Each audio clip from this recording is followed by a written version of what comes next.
financeiro e você vai ser muito abençoado. Vamos lá para o texto de 2 Crônicas 7,14, que diz, você pode acompanhar na tela: e se o meu povo, que se chama pelo meu nome, se humilhar e orar, e me buscar, e se converter dos maus caminhos, então eu ouvirei dos céus, perdoarei os seus pecados, e sararei a sua terra. Semana passada nós fomos até a metade. Semana passada eu falei, alguns exemplos de problemas que chegam até nós, e que a direção é essa. Essa é uma direção apontada para o Senhor. Esse é o caminho da restauração. E se você não estava semana passada, depois você pode entrar no nosso canal no YouTube, AD Blue, e você pode assistir a ministração da semana passada, o caminho da restauração. E nós falamos pelo menos 3 assuntos. O primeiro assunto é isso: se o meu povo, que se chama pelo meu nome, ou seja, Deus está dizendo que existe um povo que é dele, que tem a cara dele, a identidade dele, e esse povo somos nós. Nós precisamos primeiro saber quem nós somos, para poder agir da maneira certa, desejar as coisas da maneira certa e fazer a diferença.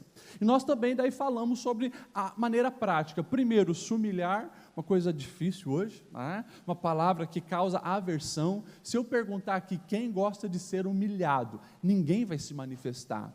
Mas a Bíblia nos ensina, diante de Deus, nós reconhecer a nossa pequenez. Num mundo totalmente antropocêntrico, um mundo onde cada um tenta ser o melhor, o mundo das aparências, onde as pessoas querem cada vez mais curtida no mundo virtual, mais status no seu trabalho, porque ninguém quer ficar para trás. As pessoas às vezes se endividam para comprar um carro que não pode, porque elas querem aparentar algo de superior e fazer uma comparação com as outras pessoas. Agora, a humildade e a auto-humilhação hoje está em baixa. Essa humilhação que a palavra de Deus diz também não é aquele vitimismo, aquele tipo de pessoa que vive o coitadismo, tadinho de mim, ó vida, ó céu. Não tem nada a ver disso. É você reconhecer que diante de Deus você não é nada. E nós falamos também sobre o orar e buscar a face de Deus, que essa é a chave para ter uma conexão com os céus.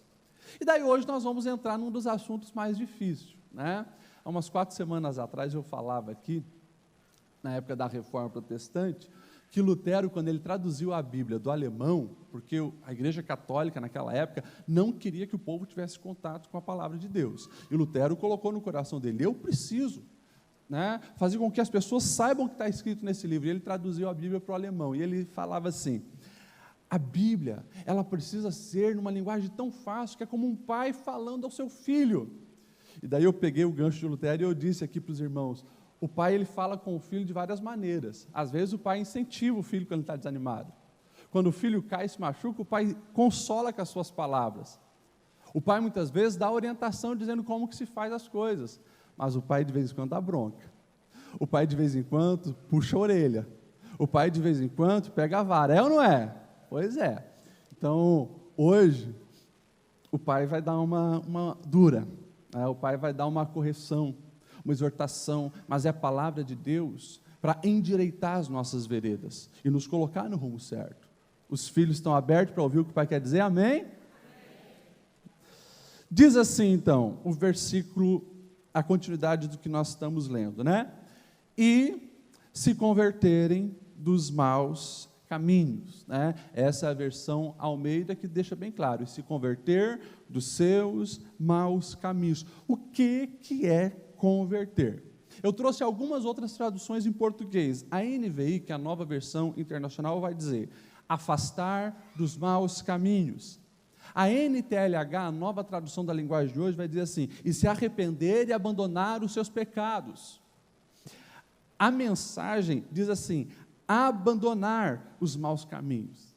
E o que é a palavra converter no dicionário? Vários dicionários eles vão trazer a definição seguinte: é uma alteração de sentido, alteração na direção, é uma mudança, é uma transformação. Ou seja, o que Deus está propondo para nós? Tem que mudar, tem que haver uma conversão, tem que mudar o rumo. Eu me lembrei do que aconteceu comigo em agosto. Era agosto porque era na época do Congresso das Irmãs. Tem um irmão que mora no Belchior, ele tem tipo uma casa bem retirada, uma fazendinha, e eu já tinha ido lá uma vez, e ele disse, vamos almoçar com a gente lá, e foi eu e meu pai, o pastor Newton, né? Eu fui com a minha família no meu carro, o pastor Newton com o carro, levando também a pregadora que estava convidada com a gente foi. Eu já tinha ido uma vez, eu supunha que sabia o caminho certo, só que eu vi que estava demorando demais, né? E fui pelo caminho errado, e fui indo, né, terra de chão e tal, chegou numa altura, eu falei, não, mas a gente está errado. Daí, quando eu parei e falei que estava errado, a gente estava ouvindo uma música, eu já vi que no retrovisor, né, o sinal de luz ali estava, né, intenso, sinal de luz e buzina, de repente, né, o meu pai para do lado e diz, nossa, nós estamos desde lá de trás, daquela bifurcação que era para a gente entrar buzinando, né, dando o sinal de luz, vocês não vê? Eu falei, o que a gente teve que fazer? A gente estava indo nesse sentido. A gente se perdeu lá atrás. A gente teve que fazer uma conversão, mudar. E a gente teve que voltar para o lugar certo. A proposta do Evangelho, a proposta de Deus para a nossa vida, a proposta para quem deseja viver em vitória, a proposta para quem quer o caminho da restauração ou da restituição em algo que se perdeu, além de se humilhar, orar e buscar a face de Deus, você precisa praticar a conversão. Você precisa parar de ir pelo caminho errado e você precisa voltar. Quando nós olhamos para a Bíblia, a gente vai ver muitos e muitos versículos, não vai ter como a gente aqui falar de todos, mas eu queria hoje ler algumas coisas da palavra com você. A gente vai ver um exemplo clássico, que é o exemplo de Jonas. Todo mundo conhece Jonas como aquele que foi engolido pelo peixe, e é verdade. Deus escolhe Jonas como um profeta seu, para ir para uma cidade chamada Nínive, que pertencia à Síria, para lá falar de uma condenação. Porque os ninivitas, eles eram perversos, eles eram maus, eles eram terríveis, principalmente com os países opostos, eles não tinham misericórdia, né? Eles faziam coisas absurdas, desde estupro de mulheres, né? Matando crianças inocentes, onde eles iam, eles devastavam, era um povo que merecia o juízo de Deus. Jonas, israelita, escolhido para pregar para esse povo. E daí a gente sabe que Jonas foge. Em vez de ele ir para Nínive, ele vai para Jope, pega um navio e vai para o mar. Que ele quer ir para Tarsis, totalmente oposto. Ele quer ir para a Espanha, devia ir para lá e foi para lá. Era como se a gente tivesse que ir para a Vila Itopava e a gente fosse lá para o Jordão. Né? Totalmente oposto, é o que Jonas faz. Deus manda uma grande tempestade, a gente sabe que o próprio povo do navio fica apavorado. O que está acontecendo? Eles fazem um tipo de sorteio, a sorte cai sobre Jonas, e Jonas reconhece, não, é que eu estou fugindo de Deus. E ele então é jogado no mar, daí o peixe pega, daí ele se arrepende, dentro do peixe, o peixe gospe ele na praia, e ele tem que caminhar muitos e muitos quilômetros até chegar em Nínive. Agora, por que Jonas fugiu? Porque ele odiava o povo de Nínive, e ele sabia que Deus é um Deus misericordioso, porque quando há um verdadeiro arrependimento, uma verdadeira conversão, Deus restaura, Deus perdoa, Deus transforma e reescreve essa história, e Jonas sabia disso, ele não queria que o povo fosse alvo da misericórdia de Deus, e ele fala isso para Deus, eu não queria isso, e daí ele vai para Nínive, ele prega, vocês estão tudo errado, estão praticando as coisas erradas, o juízo de Deus está vindo sobre vocês, e tal, e tal, e tal. Quando o povo começa a ouvir a pregação de Jonas, o povo se arrepende, o povo se converte. Olha só o que diz a palavra, né? No capítulo 3, verso 7 de Jonas, o que o rei faz? Por mandato do rei e os seus grandes, ele disse que nem homens, nem mulheres, nem os animais, seja bois, ovelhas ou qualquer outra coisa, não se coma o pasto, e as pessoas não bebam nem água, mas todos se cubram de pano de saco. O que é pano de saco? Na antiguidade do Oriente, era uma maneira deles colocarem e manifestarem o sofrimento, tirar a roupa comum e colocar uma roupa tipo aquele saco de batata, sabe? Era mais ou menos aquilo. Se cubram de pano de saco, os homens, os animais e todos se convertam dos seus caminhos, cada um, deixem a violência e a maldade. Olha só, decreto do rei da cidade, dizendo, vamos então se converter, porque nós não queremos ser alvo das maldições de Deus, da dureza de Deus, e ele se converte, daí Jonas fica chateado, aborrecido com Deus, porque sabia que Deus era muito misericordioso. Isso aqui é arrependimento. Na Bíblia nós temos, por exemplo, alguns casos de arrependimento sendo manifesto. Na cidade de Jericó, tem aquele homem pequenininho chamado Zaqueu, que você conhece a história, ele queria ver Jesus, e a gente até canta uma música, né? Como Zaqueu quero subir, porque ele precisa subir numa árvore para ver Jesus, mas o cara era bandido. Zaqueu queria ver Jesus, mas ele era um publicano, na verdade, chefe dos publicanos. Ele cobrava dinheiro do povo, pedia quantidades a mais, praticava corrupção e ele ainda entregava, daí, claro, os impostos para o Império Romano. Ele era odiado do povo judeu. Jesus chega, olha ele em cima da árvore e diz, hoje eu quero ficar na tua casa. Gente, ficar na casa era um convite para a amizade. E Jesus estava dizendo, eu quero ser teu amigo, cara. O povo se assusta. Mas o coração de Zaqueu se arrepende e ele se converte. A fala dele, daí depois que recebe Jesus, ouve Jesus e participa dessa transformação, a fala dele é, Senhor, eu hoje estou dando metade dos meus bens aos pobres, ou seja, um cara que era extremamente egoísta, queria tudo para ele, ganancioso, ele diz, a partir de hoje, tudo que eu tenho, eu vou dividir, metade é para os pobres. E ele diz, e se alguém eu extorquir, eu vou devolver 4 vezes mais. O que é isso aqui? Atitudes de conversão, de mudança. A gente olha para a pregação do maior profeta segundo Jesus que já pisou nessa terra, João Batista. O nome era João, Batista vem porque ele batizava as pessoas que estavam arrependidas da sua conduta e queriam se converter. Olha só o que o texto de Lucas, capítulo 3, a partir do verso 7, vai dizer. Presta atenção. Dizia João às multidões, raça de víboras, quem vos induziu a fugir da ira vindoura? Produzam frutos dignos de arrependimento, e não comeceis a dizer entre vocês mesmos, temos por pai a Abraão, porque eu vos afirmo, que dentre essas pedras Deus pode suscitar filhos a Abraão, e o machado já está posto à raiz, toda árvore, pois, que não produz bom fruto, é cortada e lançada no fogo, dura a palavra, e daí ele continua dizendo, o que se espera então desse povo? Então, as multidões interrogavam João, dizendo, o que nós vamos fazer, o que nós precisamos fazer? E ele diz, quem tiver 2 túnicas, reparta com quem não tem, quem tiver comida, reparta com quem não tem. Daí os publicanos então foram também perguntar para João, e nós, o que nós devemos fazer? E ele respondeu, não cobreis mais do que é o estipulado. E os soldados romanos, também foram perguntar, e nós, o que nós faremos? E ele disse, a ninguém vocês devem maltratar, não fiquem dando falso testemunho, denunciando falsamente, e se contentai com aquilo que vocês recebem, e não fiquem extorquindo o povo. Olha só, ele mostra que um coração arrependido traz atitudes totalmente diferentes. E para nós irmos para um texto um pouco maior da palavra de Deus, olha o que Paulo vai escrever para o povo de Efésios no capítulo 4. Paulo é aquele que prega aos gentios são aqueles que não são judeus. Paulo, então, ele escreve cartas de uma maneira prática, gente, é isso que vocês precisam fazer. E daí ele começa dizendo assim, olha, eu digo, portanto, a vocês a respeito do que o Senhor, ele tem testificado. E ele vai dizer assim, né?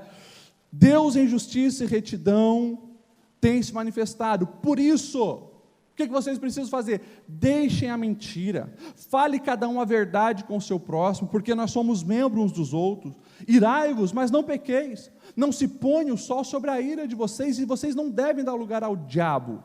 Aquele que furtava, não furte mais, antes trabalhe, fazendo com que as próprias mãos, o que é bom, e assim você tenha para você e para ajudar os necessitados. E ele vai descrevendo atitudes de quem passa por uma conversão, uma transformação.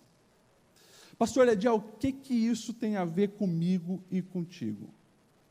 E eu quero ser bem direto e bem claro com você. O Senhor espera que, à medida que nós vamos trilhando esses passos, sabendo que nós somos de Deus, nos humilhando diante dEle e orando, você precisa se converter dos maus caminhos. Mas eu não entendo bem, pastor Lediel, o que é mau caminho? Você sabe, no fundo do fundo você sabe o que é mau caminho, porque a palavra nos mostra o que é mau caminho. De uma maneira prática, eu vou dizer bem claro para você o que é mau caminho, que você precisa urgentemente parar. Pare de mentir, pare de falar mal das pessoas, pare de compartilhar coisas que não deve pelas redes sociais, pare de jogar uma pessoa contra a outra com palavras venenosas. Para, isso é pecado, e você não pode praticar isso. Eu não sei se você sabe, mas eu vou esclarecer para você. Palavras matam ou geram vida. Quando Jesus, é interessante, né, que Jesus, quando ele vai se revelar, e ele faz o seu primeiro sermão, ele está num contexto do povo judeu, ele faz questão de repetir o que aconteceu lá atrás com Moisés, que era a lei que o povo seguia, porque Moisés sobe na montanha e recebe os 10 mandamentos, as leis que nós conhecemos, e todas as instruções detalhadas depois. Jesus, ele sobe no monte, e aí vem o famoso sermão do monte. Quando Jesus está interpretando cada item, o não matarás, né? O não darás falso testemunho, o não furtarás, o não adulterarás da lei de Moisés, é interessante que quando ele está falando sobre o não matarás, ele faz uma aplicação a respeito da língua. Cuida o que você fala para as pessoas, porque o não matarás lá, que Moisés disse, que é literalmente matar alguém, cortar a cabeça, né? Enfim, transpassar com uma espada, tal. Hoje, Jesus está dizendo, cuida com a língua, porque a língua pode matar. Então, nós precisamos entender que isso é pecado. Você que é convertido, o Senhor espera de você, por favor, para com isso. Para de falar mentiras e coisas que não agradam o Senhor. Para de enganar pessoas com seus negócios. Você fica dando cheque voador, você promete entregar para as pessoas no prazo, mas você mesmo no falar sabe que não vai conseguir cumprir, e fica enrolando profissionalmente as pessoas. Para com isso, isso é pecado. Para de ficar pegando atestado médico falso para não trabalhar. Você queria curtir em outro lugar e pediu um médico para dar um atestado falso, uma enrolada, o teu amigo médico, eu não sei o quê. Isso é pecado, tanto teu quanto do médico. Você ainda instigou ele a pecar. Para com isso, isso é pecado.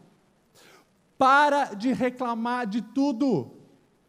Nada está bom. A comida no meio-dia está bom, o café da manhã não está bom, no trabalho não está bom, as pessoas que vivem contigo estão de saco cheio, porque é só reclamação, murmuração, o dia inteiro bicudo, parece que chupou um limão azedo. Para, isso é pecado. A palavra nos ensina a nos contentar com aquilo que Deus tem nos abençoado. Você precisa se converter desse caminho que você tem entrado. Para de defraudar você mesmo e as outras pessoas com que você vive, manifestando uma sexualidade distorcida. A Bíblia nos ensina, cara, não consegue se conter sexualmente, casa, porque a única maneira do sexo estar de acordo com o plano original de Deus é dentro de um casamento. Tudo que está fora disso é pecado, e como eu já falei algumas vezes, o pecado tem consequências muito tristes e graves. O pecado, depois leia lá a declaração e a confissão de Davi no Salmo 51, ele diz, enquanto eu ocultei o pecado, era como que os meus ossos se apodreceram, o peso sobre mim era terrível. E aqui, já que eu estou falando disso, estou sendo bem direto com vocês, deixa eu abrir um parênteses aqui, escute o que eu vou te dizer, escute bem. Muitas pessoas hoje estão doentes no corpo e na alma por causa do pecado. Não se converteram. Não se converteram. E o se converter, eu disse o que é? É mudança, é abandonar o pecado. A ilustração que eu dei, tem pessoas hoje que estão indo pelo caminho errado, vamos, não estou encontrando o lugar que eu queria chegar, mas vamos, e vai, cada vez vai se afastando mais do lugar correto. Você precisa parar, você precisa se converter, você precisa voltar, tá? Então assim, escute bem o que eu estou dizendo com um pastor que te ama, eu falo isso porque eu amo vocês, e quero o bem de vocês. Cuidado, nessa geração, onde sexo virou tão banalizado, né? Onde hoje o sexo, para a nossa sociedade brasileira, é apenas troca de fluidos e não é mais expressão de amor. É absurdo que nós estamos vendo isso. As pessoas estão caindo na cilada da pornografia, porque está ali no celular, né? E você ainda não se tocou que aquilo que está naquele grupo lá, que você já devia ter excluído, ou excluiu esses contatos, mas fica recebendo isso, tem te levado ao pecado, isso vai ter consequências graves sobre a sua vida. Eu tenho me preocupado com essa geração que eu estou atendendo, de 7 a 70 anos, pessoas viciadas em pornografia, tanto homens quanto mulheres. E daí, isso vira algo tenebroso, porque desenvolve um olhar lascivo. As pessoas, não é mais gente para ser respeitada e amada, é apenas seres para ser usado na questão da sexualidade. O casamento fica destruído. Por quê? Porque o padrão fake das siliconadas da tela nunca vai ser a realidade da vida. E os casamentos estão sendo minados, destruídos, porque você caiu numa seta maligna e não se tocou. Tem que se converter. Tem que voltar para o caminho certo para desfrutar as bênçãos de Deus. E como eu falei, a geração está cada vez mais doente, porque vive no pecado e não confessa o pecado, e não muda, não abandona, não larga. É pecados de estimação, que estão sendo alimentados todos os dias ali. E isso vai te destruir. Na verdade, já está te destruindo de dentro para fora, mas vai chegar um momento que você não vai aguentar mais de pé. Por isso que precisa clamar a Deus e voltar para o caminho certo. Amém ou não amém? Vocês estão me olhando tudo assustado. Para de ficar sugando os teus parentes financeiramente. Isso é pecado.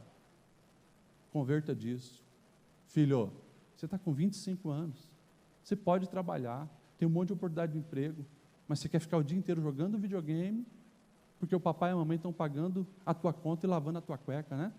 Para com isso, por favor. Isso é pecado. Preguiça é pecado. Se acomodar nessa realidade é pecado. E a consequência é uma depressão profunda. E o diabo quer te colocar na depressão para lançar setas de suicídio na sua mente e acabar com a tua história. Para com isso. Você foi feito para coisas grandes.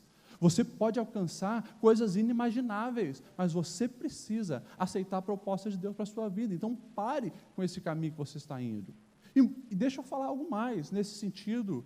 Tem adultos casados que ainda estão sugando os pais idosos.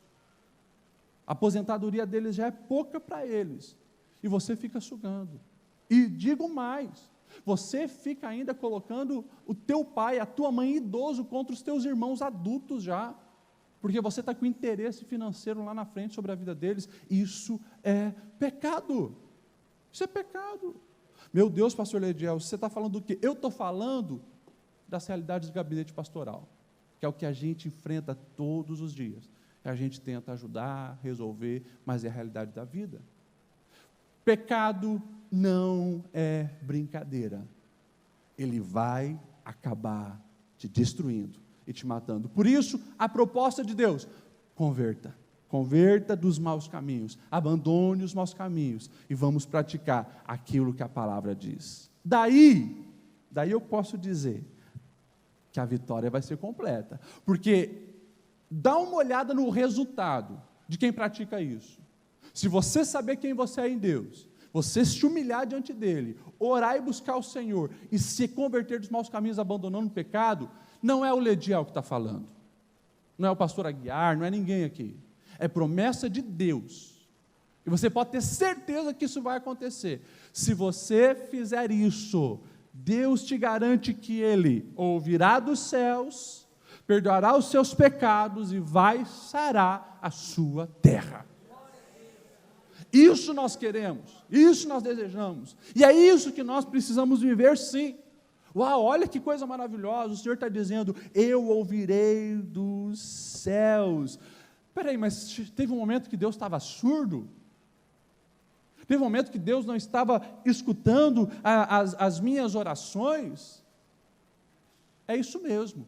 Deus não estava surdo porque Ele ouve sempre. Agora, as orações não eram respondidas e não chegavam no coração de Deus. Por quê? Porque o pecado fazia separação entre você e Deus. Mas a partir do momento que você muda de vida, a manifestação desse arrependimento, você pode ter certeza, Deus vai ouvir as suas orações.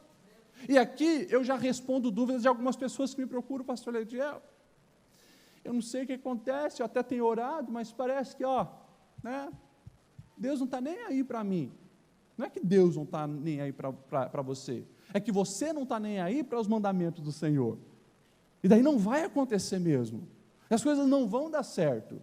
Como eu já dei o testemunho, alguns anos atrás, o camarada veio aqui, não pastor, eu estou jejuando, estou orando, estou dizimando e tal. Daí ele não sabia por que os negócios dele não iam para frente. Os negócios profissionais, né? Eu fui conversando com ele, algum tempo de conversa, de repente, eu peguei algo. O camarada já há algum tempo mantinha um caso com uma outra mulher, o cara estava em adultério, mas estava jejuando, estava orando. A oração não vai ser respondida. Eu não sei como tem pessoas que pensam que Deus é um babaca. Tem pessoas que pensam que Deus é babaca. Tem pessoas que pensam que Deus pode ser manipulado. Gente, Deus, Ele conhece quantos cabelos tem na nossa cabeça. Deus é aquele que sonda o nosso coração, é por isso que diante dele a gente precisa ter temor. A gente precisa ter temor. É mais sério do que a gente imagina. E tem pessoas que acham que conseguem passar a perna em Deus. Ô filho, misericórdia mesmo, porque um dia você estará diante do justo juiz, e daí, naquele dia é para julgar. Ai de nós, ai de nós.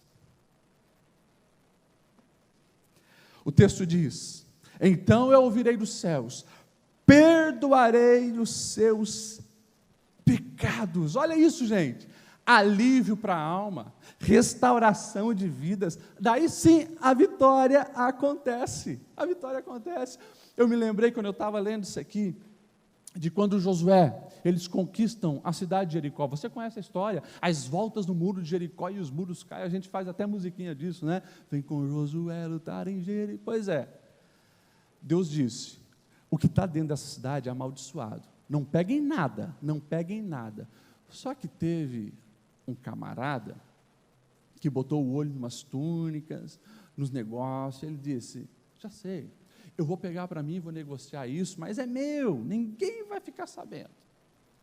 E esse camarada chamado Acã, esconde as coisas.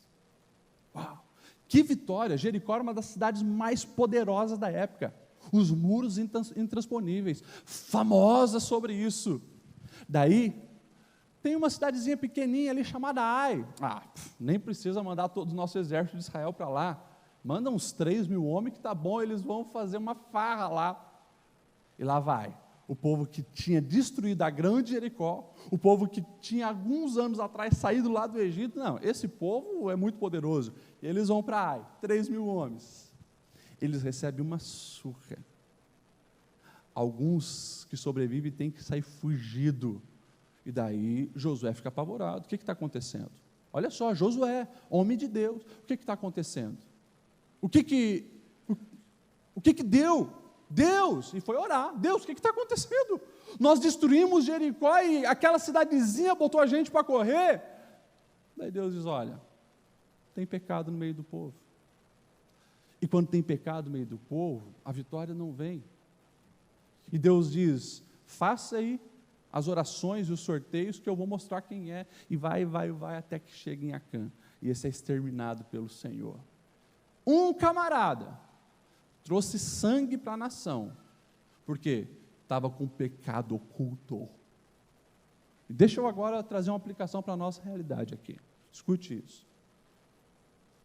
Se você está vivendo com esse pecado de estimação, achando, não, está tudo bem porque ninguém sabe, escuta o que eu vou te dizer bem claro. Você está abrindo brecha para os demônios destruírem você e destruírem a sua casa. Infelizmente, até mesmo seus filhos vão colher resultados disso que não foi confessado, que não foi abandonado e que não foi corrigido. Pastor Lediel, você está falando maldição para mim, jogando praga sobre mim? Não estou fazendo isso. Eu estou te alertando sobre uma realidade. Foi ano passado, eu atendi um caso de um senhor. Ele não sabia por quê. A família toda estava destruída.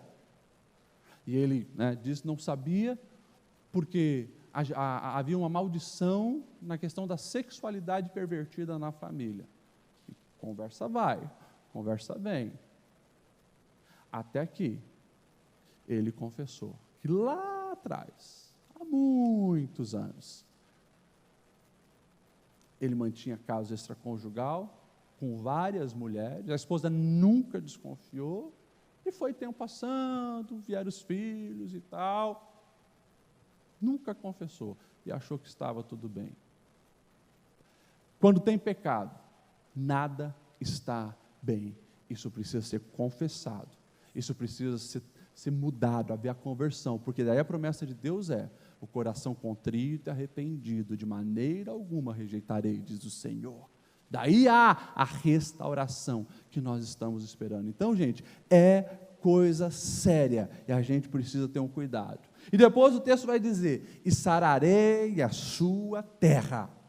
Você começa a entender por que eu tenho falado também, a partir desse púlpito, que a solução das mazelas do Brasil não vão ser resolvidas por um político, ou por um conjunto de políticos. A solução da nossa nação está na igreja. Eu e você, vivermos da maneira correta. E agora vamos reduzir um pouco. A solução para a sua casa está nas tuas mãos. Quem está ouvindo essa pregação é você. E o convite do Senhor para você é, se humilha, se arrependa, mude de atitude, busque a minha face, e você vai ver a intervenção de Deus. Meus irmãos, se a gente parar para pensar, nós estamos diante de uma palavra que é a solução para os nossos problemas. A pergunta é, vamos praticar?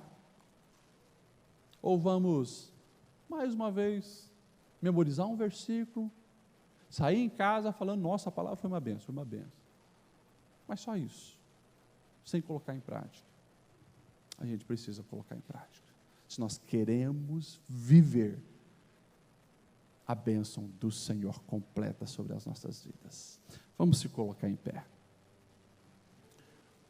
Nós vamos orar agora. Eu disse que a palavra ia ser durinha hoje, né? Mas escute o que eu vou te dizer. Escute.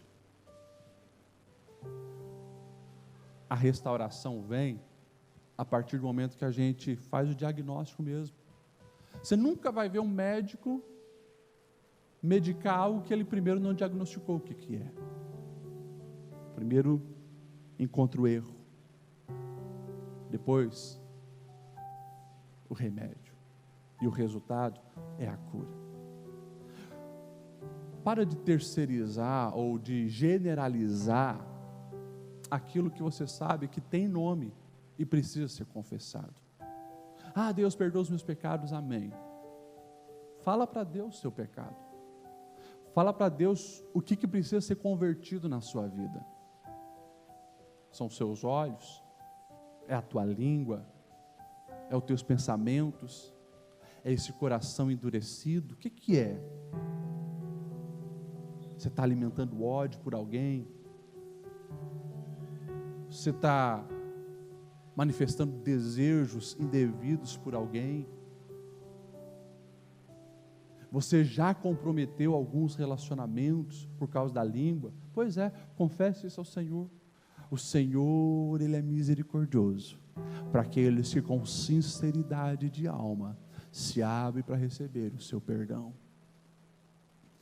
Isso é noite de vitória, porque hoje, escute isso, o nosso adversário, ele não queria que você ouvisse isso, porque ele sabia que você estava no caminho errado, e ele quer que você, vai para longe de Deus e se destrua. Mas hoje a palavra que vem do céu está dizendo: filho, é dia de conversão, é dia de parar, é dia de voltar, e é dia de receber a bênção de Deus. Eu queria que você fechasse os seus olhos.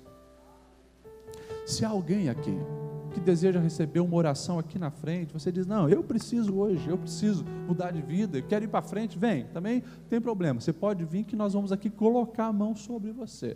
Se você quiser vir para frente, hoje é o dia. Mas eu quero que você já comece a falar com o Senhor. Vai falando para Ele como é que está a tua alma, vai falando para Ele como é que está o teu coração, vai falando o que precisa mudar. Fala. Oh Espírito Santo, Espírito Santo, nós precisamos de Ti, Senhor.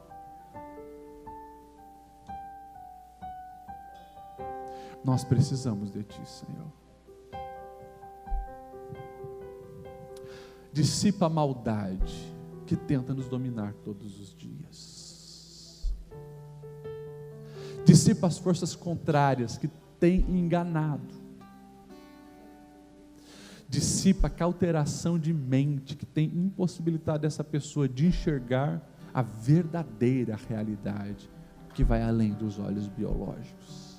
Espírito Santo de Deus, nós confessamos os nossos pecados, querendo a Tua misericórdia.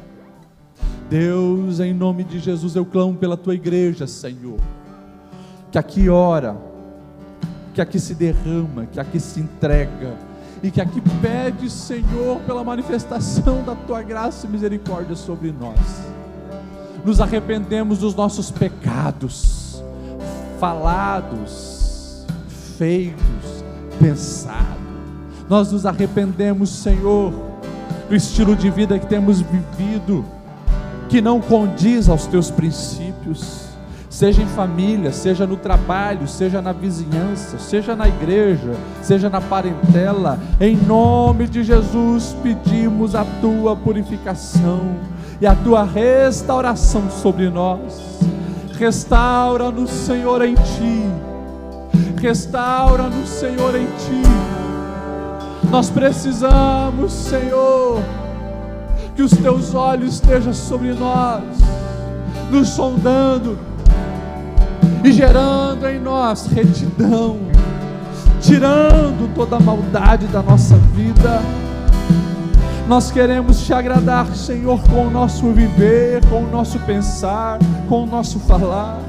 Nós queremos ser instrumentos de verdade e vida, e consequentemente nós queremos sim desfrutar, Senhor, desse privilégio que é ter as orações ouvidas por Ti.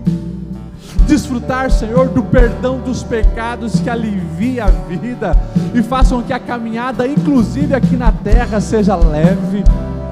E nós queremos, Senhor, que Tu venha curar e sarar a nossa terra.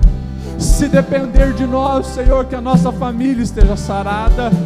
Aquilo que depende de nós, Senhor, que a nossa profissão esteja sarada, a nossa igreja sarada, a nossa vida sarada, a nossa geração sarada, Senhor. Olha para nós e encontra em nós um coração contrito como o de Zaqueu. Olhe para nós, Senhor, e encontre um coração arrependido como o de Davi. Olhe para nós, Senhor, e encontre, Senhor, um desejo de mudança como os ninivitas. Encontra em nós, Senhor, o arrependimento genuíno e verdadeiro. Faça, Senhor, em nós o Teu querer e que a Tua vontade prevaleça, em nome de Jesus. Amém, amém.